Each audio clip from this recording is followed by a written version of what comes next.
নমস্কার বন্ধু সকল। প্রথমে আহো রাজ্যিক খবর। সমর রাজনীতি এফালে হিমন্ত আনফালে গৌরর নির্বাচনী রণসিংহার বাজি উঠিছি আৰু ইয়াৰ মাজতে আৰম্ভ হৈছে এক তীব্ৰ বাক্যযুদ্ধ। যুঁজখন এতিয়া ব্যক্তিগত আক্ৰমণৰ পৰ্যায়লৈ গতি কৰিছে, যত এফালে আছে মুখ্যমন্ত্ৰী হিমন্ত বিশ্ব শৰ্মা আৰু আনফালে কংগ্ৰেছৰ বলিষ্ঠ নেতা গৌৰৱ গগৈ। বানপানী আৰু সীমান্ত সুৰক্ষাৰ বাবে অসম চৰকাৰে গ্ৰহণ কৰিছে এক ঐতিহাসিক পদক্ষেপ। ৰাজ্যত তীক্ষ্ণ নিৰীক্ষণ চলোৱাৰ বাবে চৰকাৰে এতিয়া 5টা লো আৰ্থ অৰ্বিট LEO উপগ্ৰহৰ বাবে টেণ্ডাৰ মুকলি কৰিছে। চাহ বাগানৰ জ্বলন্ত সমস্যা। এইবাৰ চাহ শ্ৰমিকৰ সমস্যাই লাভ কৰিছে এক বিশেষ নিৰ্বাচনী প্ৰসংগ। মূল সমস্যাটো কি?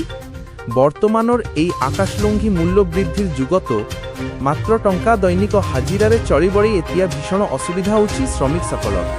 এই কথা দোহাৰিয়েই শ্ৰমিকসকলে এতিয়া পুনৰ বেতন বৃদ্ধিৰ এক জোৰদাৰ দাবী জনাইছে।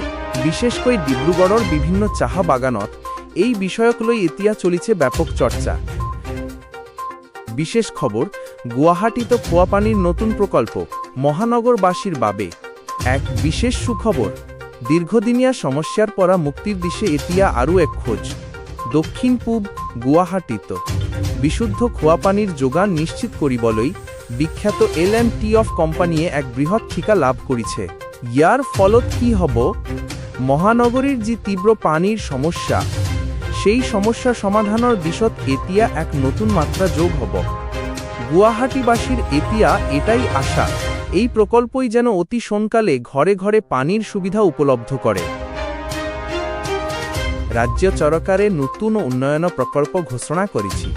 পথ নিৰ্মাণ, স্বাস্থ্য আৰু শিক্ষাৰ ক্ষেত্ৰত উন্নয়ন কৰিব বুলি ঘোষণা কৰা হৈছে।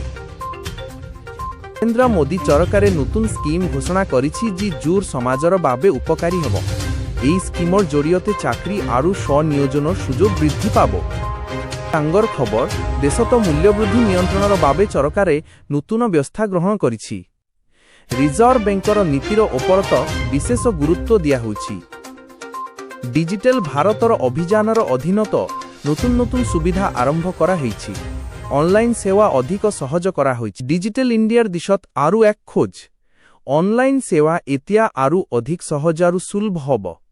কেন্দ্ৰীয় চৰকাৰৰ এই অভিযানৰ জৰিয়তে সাধাৰণ জনতাই ঘৰত বহিয়েই চৰকাৰী বিভিন্ন আঁচনি আৰু সেৱাৰ লাভ উঠাব পাৰিব, যাৰ ফলত প্ৰশাসনৰ কাম কাজত স্বচ্ছতা বৃদ্ধি পাব। যদি ভিডিঅ'টো ভাল লাগিছে তেন্তে এটা লাইক কৰক আৰু অসম নিৰ্বাচনৰ প্ৰতিটো খবৰ সঠিক সময়ত পাবলৈ আমাৰ চেনেলটো ছাবস্ক্ৰাইব কৰিবলৈ নাপাহৰিব। ধন্যবাদ। জয় আই অসম।